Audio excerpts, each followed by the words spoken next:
Hello बच्चों, नमस्कार। मैं विजनविद राकेश सर के यूट्यूब चैनल पर आप लोगों का स्वागत है। आउटलस के अनुप्रयोग में राशियों के परिवर्तन की दर आप लोगों के लिए स्टार्ट किया हूँ।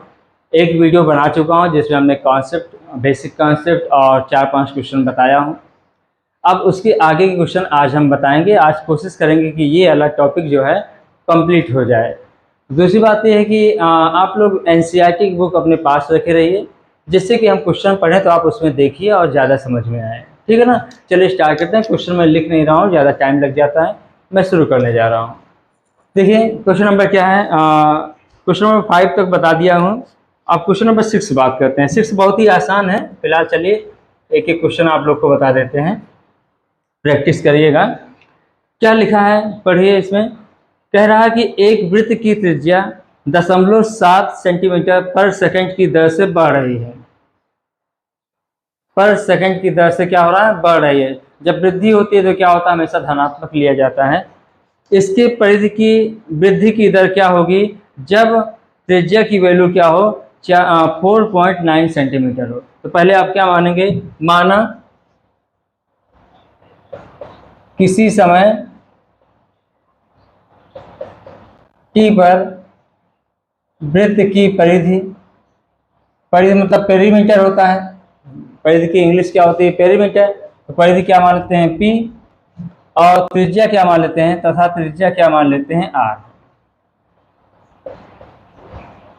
अब यहां देखो दिया क्या है, दिया है कि वृत्त की त्रिज्या 0.7 सेंटीमीटर पर सेकंड की दर से बढ़ रही है। तो मतलब क्या दिया हुआ बताओगे, यहाँ पर dr/dt।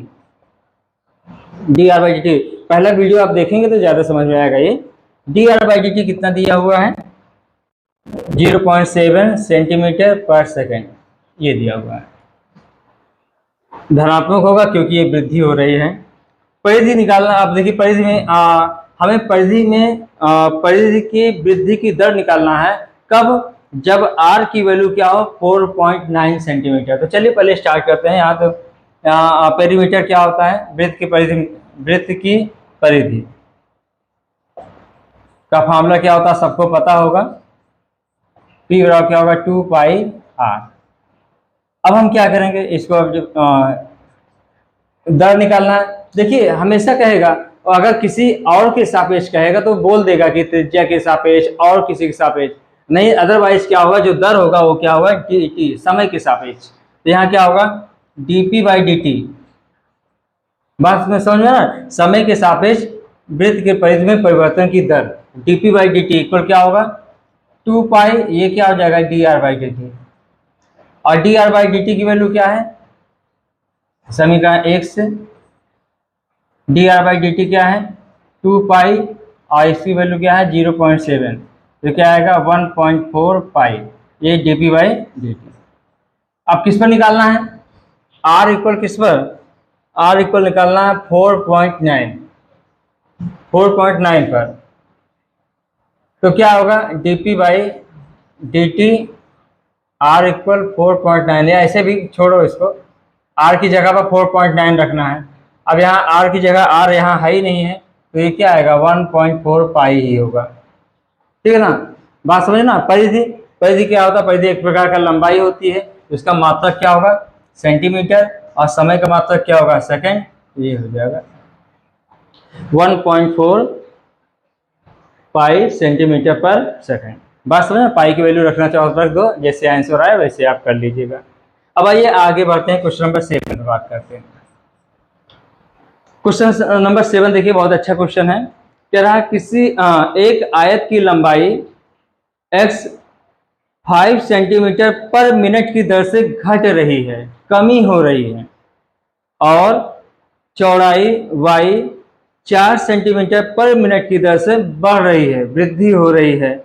जब x की वैल्यू 8 सेंटीमीटर हो, y की वैल्यू 6 सेंटीमीटर हो, तो आयत के परिमाप और क्षेत्रफल के परिवर्तन की दर, लगभग ऑलमोस्ट सारे क्वेश्चन में परिवर्तन की दर हमेशा t के सापेक्ष ही निकालना है। और जब तक वो कुछ कहे ना कि इसके सापेक्ष निकालो, 2-3 क्वेश्चन है जो कहेगा त्रिज्या के सापेक्ष इसमें परिवर्तन की दर निकालो, किसी और के सापेक्ष। अगर नहीं कहा तो हमेशा क्या होता है, समय के सापेक्ष होता है। ठीक है ना, t के सापेक्ष होता है। तो यहाँ देखिए क्वेश्चन नंबर 7 क्या है, मान लेते हैं एक आयत मान लेते हैं। तो मान लेते हैं माना किसी समय t पर आयत की लंबाई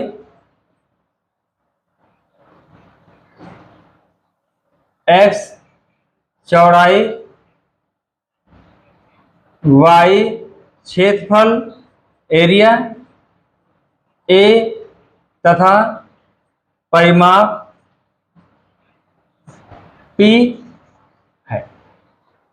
अब देखो यहाँ पर दिया क्या था, समझो बात को, दिया क्या है, कह रहा है लंबाई 5 सेंटीमीटर पर मिनट की दर से घट रही है। तो मतलब dx by D t equal क्या दिया है, -5 सेंटीमीटर पर मिनट। और लंबाई, इसको लंबाई क्या मान लियो, x मान लियो, और चौड़ाई क्या मान लियो, y मान लियो, ठीक है ना। और क्या कह रहा है, चौड़ाई जो है 4 सेंटीमीटर पर मिनट की दर से बढ़ रही है। तो dy by D t equal क्या दिया हुआ है, 4 सेंटीमीटर पर मिनट। ये क्या होगा, वृद्धि हो रही तो धनात्मक, और ह्रासमान हो रहा होगा, घट रही है, कमी हो रही तो माइनस हो जाएगा। अब आइए बात करते हैं आयत का परिमाप।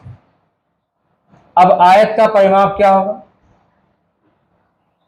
परिमाप P बराबर क्या होगा, 2 गुणे लंबाई धन चौड़ाई, क्या होगा 2 गुणे लंबाई धन चौड़ाई, तो क्या होगा x प्लस वाई। अब हमें परिमाप में परिवर्तन की दर निकालना, तो t के सापेक्ष अवकलन कर दो। तो dp by D t equal क्या होगा 2 dx by D T plus dy by D T. अब यहाँ पर x y है नहीं, है ना, तो ये समीकरण इसको 1 मान लो, इसको क्या मान लेते हैं 2। समीकरण 1 और 2 से, 1 और 2 से, तो क्या आ जाएगा यहाँ पर dp by D t equal का 2 dx बाई डी टी कितना है -5, और dy बाई डी टी कितना है 4, तो ये कितना आएगा -2। और ये हो गया dp बाई डी टी हो गया है। और किस पर निकालना है, x बराबर 8 तथा y बराबर 6 पर निकालना है। तो यहाँ x y है नहीं, तो dp बाई डी टी क्या आएगा, dp बाई डी टी -2 आएगा। अब इसका यूनिट निकलना है, तो पेरीमीटर एक प्रकार का लंबाई है, तो लंबाई का मात्रक क्या होगा यहाँ सेंटीमीटर, और समय का मात्रक यहाँ सेकंड नहीं, यहाँ मिनट में दिया हुआ, तो यहाँ क्या होगा मिनट। इसका मतलब क्या हुआ, परिमाप में 2 सेंटीमीटर पर मिनट की कमी हो रही है, घट रही है ना, ह्रासमान हो रहा है। पेरीमीटर में क्या हो रहा है, 2 सेंटीमीटर पर मिनट क्या हो रहा है, कम हो रहा है। बात समझ, ये नेगेटिव का मतलब ये होता है। अब क्या कर रहा है, क्षेत्रफल। अब आयत का क्षेत्रफल क्या होता है, आयत का क्षेत्रफल, आयत का क्षेत्रफल a बराबर क्या होता है, लंबाई गुणे चौड़ाई, x इंटू क्या हो जाएगा, y हो जाएगा। अब इसको डिफ्रेंशिएट कर दो, तो dA by D t equal क्या होगा, यहाँ प्रोडक्ट रूल लगेगा, 2 फलों के गुणनफल का अवकल गुणांक, तो यहाँ हो जाएगा x dy by D T plus y dx by D T. आ रहा समझ में ना, 2 फलनों के गुणनफल का अवकल गुणांक, पहला फलन दूसरे फलन का अवकलन प्लस दूसरा फलन पहले फलन का अवकलन। अब यहाँ समीकरण 1 और 2 से क्या होगा, 1 और 2 से x dy by D sorry t,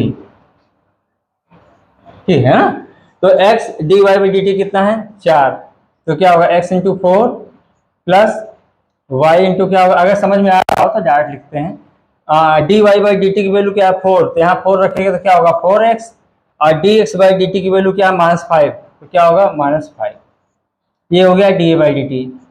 कब निकालना है, जब x की वैल्यू कितना है 8 एंड y की वैल्यू क्या है 4 हो, तब dp बाई डी टी क्या आएगा, रख दीजिए, x की जगह पर 8 रखेंगे क्या होगा 32 हो जाएगा, 8 चौक 32, और y की जगह 4 रखेंगे क्या होगा 20 हो जाएगा। ये कितना आ जाएगा, ये आएगा 12।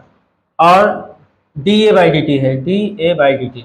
अब a एरिया, एरिया का मात्रक क्या होता है, स्क्वायर में होता है ना, स्क्वायर यूनिट होता है, तो यहाँ क्या होगा सेंटीमीटर स्क्वायर और टाइम का मात्रक क्या होता है, सेकेंड। थोड़ा सा कहने में थोड़ा सा जल्दी में डीएस लिख दिए, तो ये चीज़ आप लोग को समझ में आना चाहिए कि टी के सापेक्ष आकलन कर रहे हैं। कहीं पर कोई अगर कैलकुलेशन में कुछ मिसप्रिंट होता है तो आप उसको आप कवर कर सकते हैं, आप उसको समझ सकते हैं, है ना। कभी कभी हो सकता है ऐसा हो जाए, अगर कोई कैलकुलेशन हो तो आप उसको आप सुधार कर सकते हैं। हमारे कहने का मतलब ये है। चलिए अब शुरू करते हैं, आगे बढ़ते हैं। अब आइए क्वेश्चन नंबर 8 पर आते हैं। क्वेश्चन नंबर 8 देखिए क्या कह रहा है। एक गुब्बारा जो सदैव गोलाकार रहता है, एक पंप द्वारा 900 सेंटीमीटर क्यूब गैस प्रति सेकंड भरकर फुलाया जाता है। गुब्बारे के त्रिज्या की परिवर्तन की दर ज्ञात कीजिए। कब? जब त्रिज्या की वैल्यू क्या हो, 15 सेंटीमीटर हो। तो यहाँ पहले बताइए, पहले आप क्या मान लेंगे, तो माना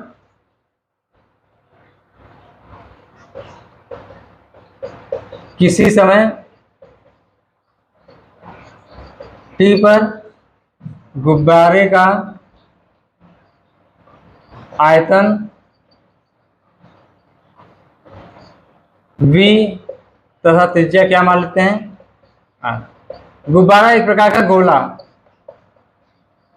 है ना, गोला, त्रिज्या क्या है, R। अब यहां देखिए दिया है, समझो पहले क्या दिया है। यहां देखने से पता चल जा रहा है सेंटीमीटर क्यूब प्रति सेकंड। सेंटीमीटर क्यूब कहाँ होता है, आयतन में होता है। आयतन का यूनिट क्या होता है, क्यूब में आता है। क्षेत्रफल का यूनिट क्या होता है, स्क्वायर में आता है। और लंबाई का क्या होता है, सिंपल में होता है। तो यहाँ क्या दिया हुआ है, यहाँ दिया है dV/dt, कितना दिया है, 900 सेंटीमीटर क्यूब पर सेकंड। बस खत्म हो गया। अब V बराबर क्या होता है, गोले का आयतन का फार्मूला क्या होगा, पहले बताइए। गोले का आयतन का फार्मूला क्या होगा, 4/3 पाई r क्यूब। अब यहाँ क्या करेंगे, t के सापेक्ष अवकलन कर दो, dV/dt 4/3 पाई, ये क्या हो जाएगा 3r² और dr/dt। अब dV/dt की वैल्यू क्या है, समीकरण 1 से। dV/dt कितना है, 900 इक्वल 3 से 3 कैंसिल हो जाएगा, 4 पाई r² dr/dt। तो dr/dt की वैल्यू यहां से क्या आएगी, dr/dt आ जाएगा 900 बटे 4 पाई r²। जब r की वैल्यू कितना हो, r की वैल्यू कितना हो, 15 सेंटीमीटर हो, तब क्या हो जाएगा dr/dt, रख दीजिए 900 4 पाई r², 15 का होल स्क्वायर। अब इसको आप सॉल्व कर लीजिएगा, सॉल्व हो जाएगा, नहीं हो जाएगा, आप इसको सॉल्व कर लेंगे। हाँ 8 1 9 4 2 8 4 5 20,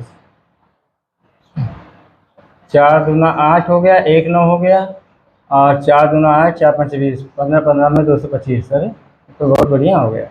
ये हो जाएगा, ये 4 से कैंसिल, 15 15 में 225, ये कैंसिल हो जाएगा, 1 बटे पाई आ जाएगा। और dr/dt है, dr/dt, और r की वैल्यू क्या है, यहाँ पर r क्या है, त्रिज्या है, तो इसका यूनिट क्या होगा, इसमें दिया हुआ है, देख लेते हैं। सेंटीमीटर में दिया है, तो सेंटीमीटर पर सेकेंड। ये समझ में आ रहा नहीं आ रहा, पहले तो ये कोई दिक्कत नहीं ना, ये तो गुणा भाग करना आता ही है, नोट कर लीजिए। अब आते हैं आगे, और 9वां सवाल यहीं पे देख लेते हैं। 9वां क्या लिखा है, एक गुब्बारा जो सदैव गोलाकार रहता है कि त्रिज्या परिवर्तनशील है।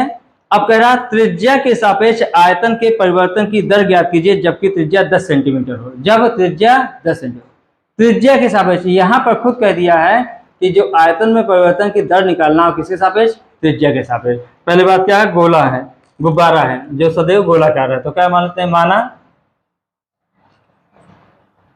गुब्बारे का सिर्फ किसके सापेक्ष निकालना है, त्रिज्या के सापेक्ष निकालो, तो माना गुब्बारे का क्या निकालना है, आयतन, आयतन में परिवर्तन, आयतन V मान लेते हैं, और त्रिज्या क्या मान लेते हैं, R मान लेते हैं, है ना। बहुत, ये तो आसान है। तो गोले का आयतन का फॉर्मूला क्या होगा? गुब्बारे का आयतन यानी गोले का आयतन क्या होगा? 4/3 पाई आर क्यूब वी बराबर। तो अब यहां देखिए त्रिज्या के सापेक्ष निकालना है, तो dv by D are equal क्या होगा? 4/3 पाई, इसका क्या होगा? 3r²। बस r के सापेक्ष अवकलन करना है r क्यूब का। वहां कह चुका है कि त्रिज्या के सापेक्ष निकालो, तो ये क्या आ जाएगा? 3 3 के कैंसिल, 4πr²। जब r की वैल्यू कितना हो? 10 सेंटीमीटर हो, तब D V by D R कितना हो जाएगा? 4 पाई इंटू क्या हुआ? 10 का स्क्वायर, 10 दम 100, 400 पाई। अब यहाँ देखिए v आयतन, आयतन का जो मात्रक होगा वो किस में दिया हुआ है? इसमें सेंटीमीटर में, तो सेंटीमीटर क्यूब पर सेकेंड। यहाँ तक कोई दिक्कत? कैलकुलेशन थोड़ा देख लीजिएगा, बाकी सब कुछ सही है। आइए आगे बढ़ते हैं क्वेश्चन नंबर 10 पर। क्वेश्चन नंबर 10 क्या कह रहा है? एक 5 मीटर लंबी सीढ़ी दीवार के सहारे झुकी है। सीढ़ी का नीचे का सिरा जमीन के अनुदिश दीवार से दूर 2 सेंटीमीटर पर सेकंड की दर से खींचा जाता है। दीवार पर इसकी ऊंचाई किस दर से घट रही है, जबकि सीढ़ी के नीचे के सिरा दीवार से 4 मीटर दूर पर। तो भाई आप लोग ये अक्सर देखे होंगे। मान लीजिए दीवार है, ये क्या है? दीवार। एक सीढ़ी है, एक सीढ़ी लगा दीजिए यहाँ पर। सीढ़ी लगा दिए, कितना है? 5 मीटर लंबी है। सीढ़ी कितना है? इसका मान लीजिए ए है, ये क्या मानते हैं? बी है, ठीक है ना। जब मान लीजिए ये सीढ़ी की लंबाई दिया हुआ है, सीढ़ी की लंबाई कितना है? 5 मीटर है। अब ये कह रहा है कि इसके अनुदिश, किसके अनुदिश? जमीन के अनुदिश सीढ़ी को क्या कर रहा है? खिसका रहा है। जमीन के अनुदिश क्या खिसका रहा है? जब ये सीढ़ी इधर जब खिसकेगी तो ये किधर खिसकेगा? जस्ट नीचे की तरफ। ये अगर खिसका रहे तो ये बढ़ रही है, और ये चीज जो ऊंचाई है दीवार की, इससे ये क्या होगा? कम होता जाएगा। तो ये कह रहा है जब सीढ़ी दीवार से कितनी दूरी पर हो जाए? 4 मीटर की दूरी पर हो जाए, तो बताइए जो सीढ़ी है वो किस ऊंचाई से घट रही है, ये बताना है। तो पहले मान लेते हैं, माना, पहले समझो बात को, अभी समझा रहा हूं सब कुछ। माना किसी समय टी पर सीढ़ी की स्थिति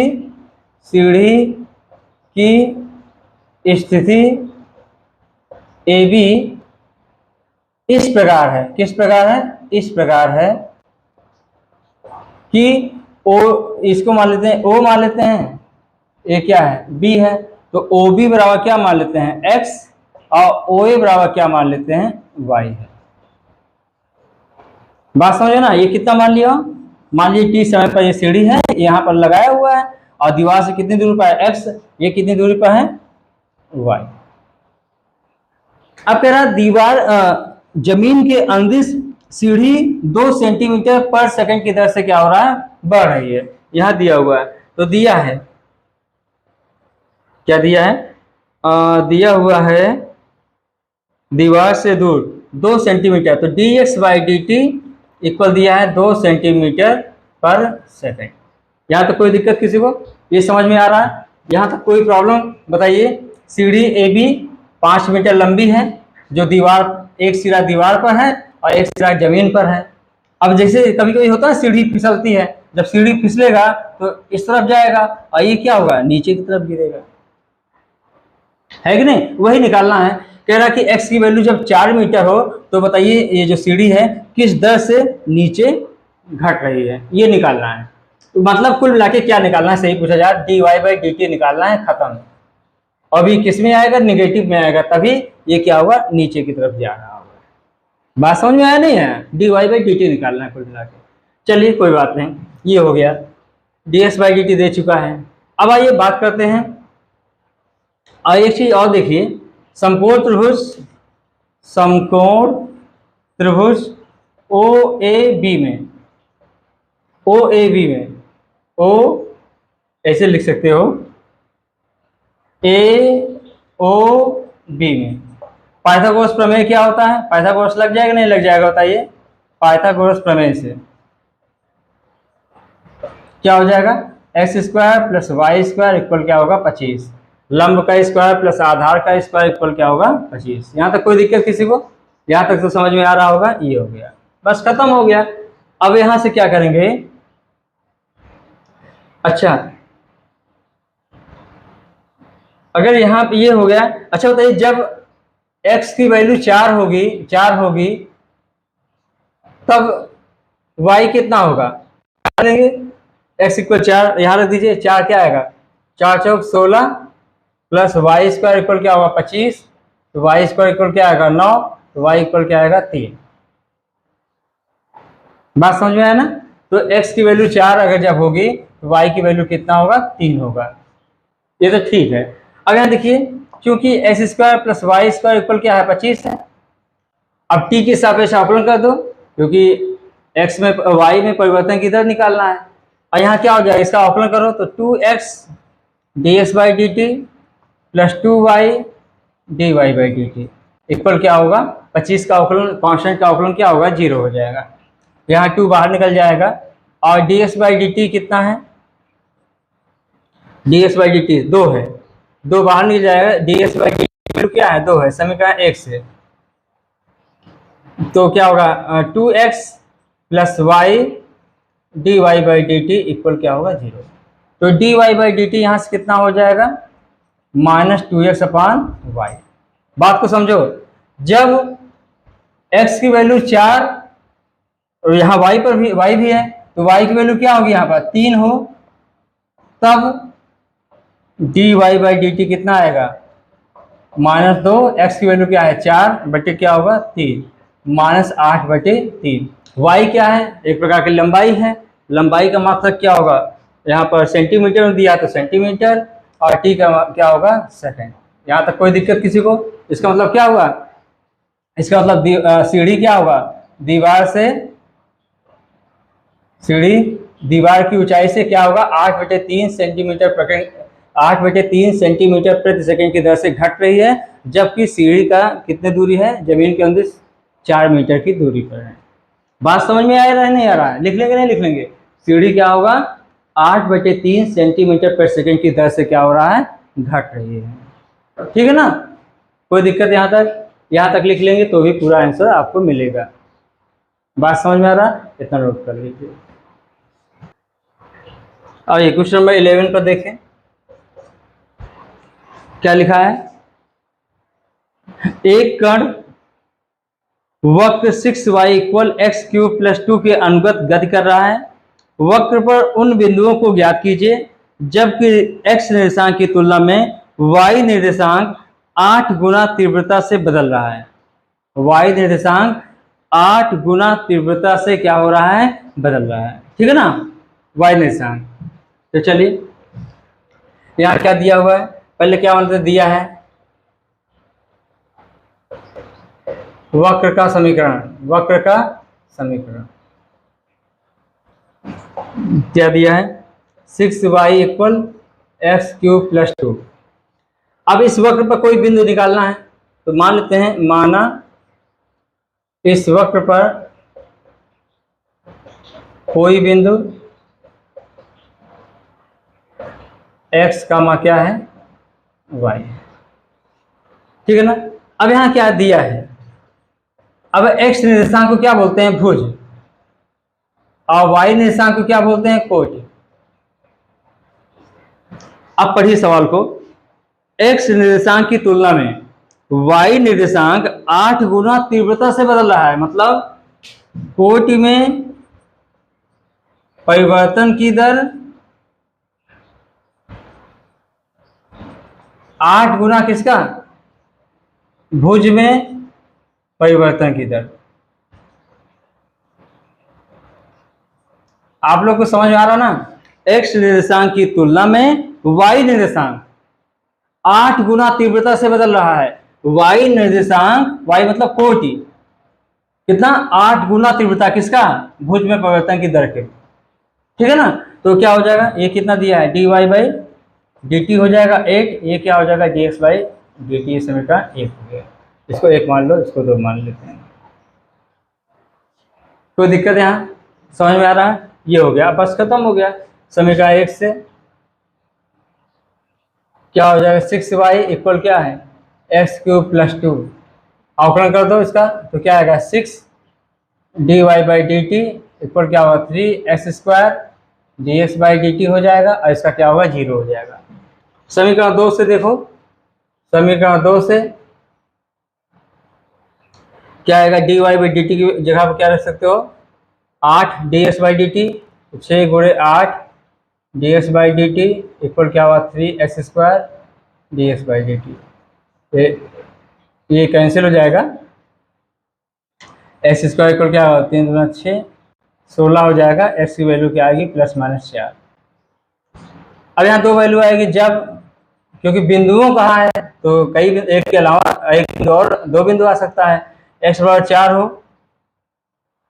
तो y की वैल्यू क्या होगी, समीकरण 1 से, समीकरण 1 से y की वैल्यू क्या हो जाएगी, 6y 4 रखे हैं तो 4 चौक 16 चौक 64 +2। समझ में आ रहा नहीं आ रहा बताइए, 4 का क्यूब प्लस 2 गुण 66, तो y इक्वल क्या आ जाएगा, 11।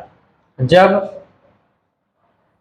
x की वैल्यू -4 हो तो समीकरण 1 से क्या आएगा, समीकरण 1 से, समीकरण 1 से क्या हो जाएगा, 6y -4 का होल क्यूब प्लस 2, ये क्या आएगा, -64 + 2 क्या होगा, -62 हो जाएगा। 6y, y इक्वल क्या है, -62/6, 2 3 6, 2 कम 2, 2 1 3 आएगा। y का मान आ गया। अतः वक्र पर बिंदु क्या होगा, वक्र पर बिंदु क्या क्या आ सकता है, x बराबर जब 4 रखे हो तो y की वैल्यू क्या है, 11, 4 का 11 हो जाएगा। और x की वैल्यू -4 रखे हो तो y की वैल्यू क्या है, -31/3, यही हो जाएगा। क्या सभी लोग समझ में आ रहा है? अगर लैंग्वेज ना समझ में आ रहा तो बताइएगा। वो वाला सवाल जैसे बताया गया था वहाँ क्या लिख देंगे ना, अतः सीढ़ी क्या होगा, दीवार की ऊंचाई से 8/3 सेंटीमीटर प्रति सेकंड की दर से क्या हो रहा है, घट रहा है ना, ऐसे लिख लेंगे। इतना तो समझ में आता है, आप लोग थोड़ा सा बस बेसिक कॉन्सेप्ट आप लोगों को क्लियर होना चाहिए। इतना नोट कर लीजिए, आगे बढ़ते हैं। आप क्वेश्चन को थोड़ा 1-2 हिंट दे रहे हैं, आप लोग करिएगा। जैसे मान लीजिए, क्योंकि कई बार बता चुका हूँ, गोला वाला, बुलबुला वाला, ये सब। हवा के एक बुलबुले की त्रिज्या 1/2 सेंटीमीटर प्रति सेकंड की दर से बढ़ रही है। बुलबुले का आयतन किस दर से बढ़ रहा है जबकि त्रिज्या का 1 सेंटीमीटर, त्रिज्या क्या हो, 1 सेंटीमीटर हो। क्लियर है? यहाँ क्या दिया हुआ है, यहाँ पर हाँ देखिए, मैं डायरेक्ट कर रहा हूँ क्योंकि क्वेश्चन इस तरह कई बता चुका हूँ। आप लिख सकते हो, माना किसी समय t पर बुलबुले का, हवा के बुलबुले का आयतन क्या मान लेते हैं, v, और त्रिज्या क्या मान लेते हैं, r। तो यहाँ dr/dt कितना दिया है, dr/dt दिया है 1/2 सेंटीमीटर प्रति सेकंड। और बुलबुले का आयतन v बराबर क्या होगा, 4/3 πr³। तो कह रहा है आयतन में परिवर्तन की दर निकालो, कब, जब r की वैल्यू 1 सेंटीमीटर हो। तो यहाँ कर लेंगे, तो यहाँ dv/dt कितना हो जाएगा, 4/3 π3r² dr/ क्या हो जाएगा, dt हो जाएगा। और dr/dt दिया है तो यहाँ 1/2 रख देंगे, और 3 से 3 कैंसिल, 4πr² इंटू क्या होगा, 1/2, है ना। तो dv/dt, और जब r की वैल्यू क्या होगी, 1 रख देना है ऐसे, और r की वैल्यू 1, 2 से कट जाएगा, वो सब हो जाएगा, नहीं हो जाएगा। बहुत आसान था। 13वां सवाल क्या था, एक गुब्बारा जो सदैव गोलाकार रहता है का परिवर्तनशील व्यास, यहाँ व्यास दिया हुआ है, व्यास क्या दिया हुआ है, 3/2 2x + 1। अब आप बताइए, व्यास है तो त्रिज्या कितना हो जाएगा, इसका आधा। अगर व्यास मान लीजिए 6 है तो त्रिज्या क्या होता है, व्यास अगर 6 है तो त्रिज्या क्या होता है, इसका आधा हो जाएगा, 1/2 कर देते हैं तो कितना आएगा, 3 आ जाएगा त्रिज्या। यहाँ व्यास दिया तो इसका त्रिज्या क्या हो जाएगा, इसका आधा कर दो, 1/2 3/2 2x + 1, तो ये कितना आएगा, 3/4 2x + 1 हो जाएगा। बहुत फास्ट पढ़ रहे हैं क्या, थोड़ा कमेंट करके आप बताइएगा। ये हो जाएगा। कह रहा आयतन के परिवर्तन की दर निकालो x के सापेक्ष, टाइम के सापेक्ष नहीं कह रहा, परिवर्तन की दर निकालना x के सापेक्ष। तो v बराबर क्या होता है, 4/3 πr³, ये r है, तो 4/3 πr³ क्या है, ये कितना आएगा, r³ क्या, 3 से करो तो 27/4 64 2x + 1 का होल क्यूब, ये v हो गया। अब ये क्या हो जाएगा, अगर और सॉल्व कर सकते हो, 3 9 27 हो जाएगा, और ये 4 से क्या 16 हो जाएगा, और ये क्या होगा 9 पाई/16 2x+1 का होल क्यूब। यहाँ t के सापेक्ष नहीं करना, यहाँ क्या करना है x के सापेक्ष, तो dv/dx क्या आ जाएगा यहाँ पर, जिसको अवकलन आता है वो कर ले जाएगा, 9 है, और ये क्या आएगा 2x, ये आएगा 3 इंटू 2x+1 का whole square into 2। Chain rule यहाँ लगाया हूँ, अवकलन थोड़ा सा आना चाहिए, अवकलन बता देंगे बाद में, लेकिन अवकलन इतना मान के चलता हूँ कि इतना छोटा मोटा अवकलन तो आपको आता है। यहाँ हो गया, इसके बाद सॉल्व कर लीजिए, इसको हो जाएगा। इसका बात समझ में ना, इसका जो यूनिट होगा, और यूनिट दिया नहीं दिया है, नहीं दिया हुआ, बस इतना साफ लिख देना, बस हो गया। बात को समझ पा रहे हैं। अब आइए क्वेश्चन नंबर 14, बहुत ही इंपॉर्टेंट क्वेश्चन है। 14 क्या कह रहा है, एक पाइप से रेत 12 सेंटीमीटर क्यूब पर सेकंड की दर से गिर रही है। गिरती रेत जमीन पर एक ऐसा शंकु बनाती है जिसकी ऊंचाई सदैव आधार की त्रिज्या का छठा भाग है। रेत से बने शंकु की ऊंचाई किस दर से बढ़ रही है, जबकि ऊंचाई 4 सेंटीमीटर है। पाइप से नहीं, आप लोग कभी देखे होंगे, जब बालू ले लीजिए हाथ में और उसके बाद गिराइए तो शंकु टाइप का बन जाता, नहीं बन जाता। आप लोग समझ आ रहा ना, यहाँ पाइप से गिरा रहा है, यहाँ क्या है, पाइप से बालू है, बालू यहाँ पर क्या हो रहा है, बालू गिरा रहा है, तो कैसे बनेगा, शंकु आकार बनता नहीं बनता, आप लोग को फील हो रहा है। जब कोई चाहे हाथ में ले लीजिए, चाहे पाइप ले लीजिए, और उसके बाद जमीन में गिराइए तो क्या बनेगा, शंकु आकार बनेगा, बनेगा नहीं बनेगा, यहाँ शंकु आकार बन रहा होगा। अब इसके आधार की त्रिज्या क्या मान लेते हैं, r, और ऊंचाई क्या मान लेते हैं, h। तो मान लेते हैं, माना किसी समय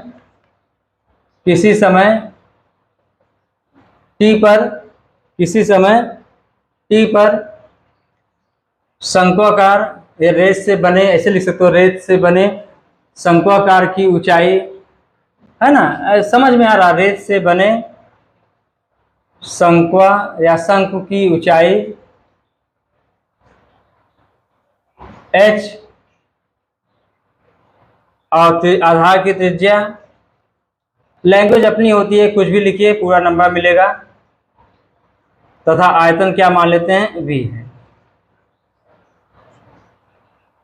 तो यहाँ क्या दिया है, पहले बताइए, किस दर से गिर रही है, किस दर से शंक्वाकार बन रही है, तो क्या दिया हुआ है, 12 सेंटीमीटर क्यूब पर सेकंड, क्यूब लग गया तो आयतन दिया हुआ है यहाँ पर, तो यहाँ dv/dt दिया हुआ है 12 सेंटीमीटर क्यूब पर सेकंड। और क्या दिया है, आधार की त्रिज्या का छठा भाग है, कौन, ऊंचाई, ऊंचाई आधार की त्रिज्या का छठा भाग है, ये हो जाएगा। तो कह रहा है जब रेत से शंकु बन रही है तो ऊंचाई किस दर से, भाई जब बालू जब गिराओगे तो ऊंचाई बढ़ेगी ना, तो कह रहा ऊंचाई किस दर से बढ़ रही है, जब उसकी ऊंचाई 4 सेंटीमीटर हो, किस दर से बढ़ रही है, जब ऊंचाई h बराबर 4 है तो ऊंचाई किस दर से बढ़ रही है। बात समझ में आ रहा नहीं आ रहा भाई, कुछ ना कुछ, छोटी ऊंचाई होगा तो इतना बन जाएगा, और बड़ी ऊंचाई होगा तो ये और बन जाएगा, आ रहा नहीं आ रहा है। तो जैसे जैसे ऊंचाई बढ़ती जाएगी वैसे वैसे क्या होगा, उसकी ऊंचाई में परिवर्तन की दर भी होगा। बात समझ पा रहे हैं ना, हम कहना क्या चाह रहे हैं, कोई दिक्कत नहीं है। कह रहा है जब शंक्वाकार की ऊंचाई अगर h है, h बराबर 4 सेंटीमीटर हो, तो शंकु की ऊंचाई किस दर से बढ़ रही है, मतलब dh/dt निकालना है। तो यहाँ देखिए dy/dt दिया हुआ है, तो आप बताइए शंकु का आयतन क्या होता है, फॉर्मूला, शंकु का आयतन 1/3 पाई r स्क्वायर क्या होगा, h हो जाएगा। अब यहाँ से देखिए r h दो वैल्यू है, यहाँ पर हमें ऊंचाई में परिवर्तन की दर निकालना है, तो r को h में कन्वर्ट करेंगे, इसको 1 मान लेते हैं और इसको 2 मान लेते हैं, तो मतलब r की वैल्यू क्या होगी, यहाँ 6h। तो समीकरण 2 से v की 1/3 पाई r स्क्वायर, r की वैल्यू क्या है, 6h है, तो क्या हो 36h² इंटू h हो जाएगा, मतलब 12 पाई h³, ये हो गया v। अब इसको अवकलन कर दो t के सापेक्ष, तो dv/dt इक्वल क्या आएगा, 12 पाई 3h² dh/dt हो जाएगा। और dv/dt दिया हुआ है समीकरण 1 से, कितना दिया है, 12, 12 पाई 3h² dh/dt। तो 12 से 12 कैंसिल हो जाएगा, तो dh/dt कितना आ जाएगा, 1/3 पाई h²। जब h की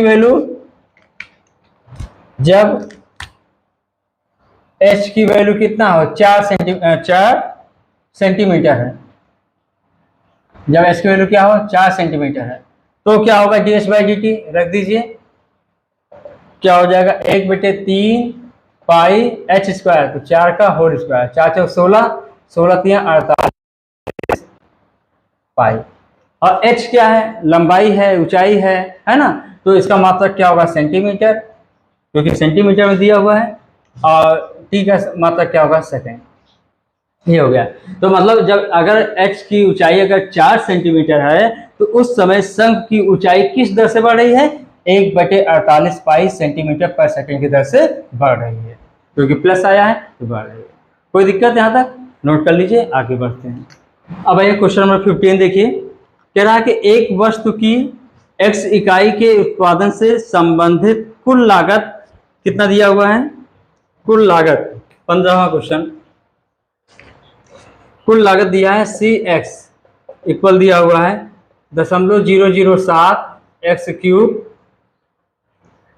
minus 0.003 x² plus 15x plus 4000। कह रहा है सीमांत लागत ज्ञात कीजिए जबकि 17 इकाइयों का उत्पादन किया गया है। अब देखिए सीमांत लागत क्या होता है, मार्जिनल कॉस्ट क्या होता है कि उत्पादन के किसी स्तर पर x इकाई के सापेक्ष संपूर्ण लागत, मतलब x इकाई मतलब समझ रहे हो ना, जितना भी हो और उसका उत्पादन कर लो, प्रोड्यूस कर लो, जितना उत्पादन किया गया है x इकाई का, उसमें कितना संपूर्ण लागत, कितना पैसा लग रहा है, उसके परिवर्तन की दर को क्या कहते हैं, सीमांत लागत। तो आप लिखेंगे सीमांत लागत उत्पादन के किसी स्तर पर x इकाई के सापेक्ष संपूर्ण लागत के परिवर्तन की दर है। x इकाई के सापेक्ष मतलब x इकाई का जो भी सामान प्रोड्यूस किया गया है, उसके क्या करेंगे, जितना पैसा लगा है उसके परिवर्तन की दर को क्या कहते हैं, मार्जिनल कॉस्ट कहते हैं। तो यहाँ क्या करना है, सीमांत लागत निकालना है। तो सीमांत लागत मतलब मार्जिनल कॉस्ट, तो क्या होगा, dc/dx, x के सापेक्ष, तो x के सापेक्ष इसका अवकलन कर दो, तो क्या आएगा 0.007, ये क्या होगा 3x² हो जाएगा, और फिर क्या माइनस 0.003, इसका क्या हो जाएगा 2x हो जाएगा, और 15x का अवकलन 1 हो जाएगा, और 4000 क्या हो जाएगा 0 हो जाएगा। ये हो गया। और x की वैल्यू कितना दिया हुआ है, 17, याद रख दीजिए dc/dx, इसी को सीमांत लागत बोलते हैं, इसी को सीमांत लागत बोलते हैं। तो क्या आएगा 0.007 गुणे क्या होगा 3 गुणे, या ऐसे कर लो 3 7 21 हो जाएगा, 0.021 गुणे क्या हो जाएगा x², 17 का होल स्क्वायर माइनस ये क्या आएगा 0.006, और x की वैल्यू कितना है 17 प्लस एक गुणे है, ये क्या होगा प्लस 15। अब इसको सॉल्व कर लीजिएगा, आप लोग को पता है इतना तो सॉल्व करना आता ही है। अब आइए आगे बढ़ते हैं। 16वां क्वेश्चन क्या कह रहा है, 16वां, किसी उत्पादन की x इकाई के विक्रय से प्राप्त कुल आय रुपये में, देखिए x इकाई के विक्रय से प्राप्त कुल आय कितना दिया है, rx दिया है 13x² प्लस 26x प्लस 15। कह रहा सीमांत आय ज्ञात कीजिए जबकि x बराबर 7 है। तो सीमांत आय क्या होता है, सीमांत आय किसी क्षण विक्रय की गई वस्तु, मतलब जो उत्पादन करने पर जो वस्तु है, अब वस्तु को बेचा गया, जितना वस्तु को बेच डालो, वस्तुओं को क्या, वस्तुओं के विक्रय, किसी भी क्षण वस्तुओं की जो विक्रय की गई है उसके सापेक्ष आय परिवर्तन की दर है। मतलब उत्पादन हो चुका, सीमांत लागत हो चुका, अब उसको बेचिए, अब बेचने में जितना पैसा मिला उसके परिवर्तन की दर को क्या कहते हैं, सीमांत आय कहते हैं। तो यहाँ क्या होगा, सीमांत आय मार्जिनल रेवेन्यू, तो MR, तो क्या आ जाएगा x के सापेक्ष है ना, वैसे क्या होगा दी गई वस्तुओं के सापेक्ष, यहाँ कितना है वस्तु x इकाई का वस्तु है, तो क्या करेंगे dr/dx, x को x के सापेक्ष अवकलन कर देंगे, तो क्या होगा 26x हो जाएगा, और प्लस 26 हो जाएगा। x का अवकलन 1, 15 का 0 हो जाएगा। और किस पर x बराबर किस पर निकालना है? x बराबर निकालना है 7 पर, तो रख लेंगे। तो D R by D x क्या हो, 26 गुणे 7 प्लस 26 कर लेंगे भाई, कर लेना। हाँ, ये क्या आएगा 26 गुणे क्या हो जाएगा 8, 7 1 7 26 कॉमन लेंगे, 7 + 1 8, मतलब सॉल्व करना आता है, आप सॉल्व कर लीजिएगा। इसी तरह 18वां सवाल देखिए।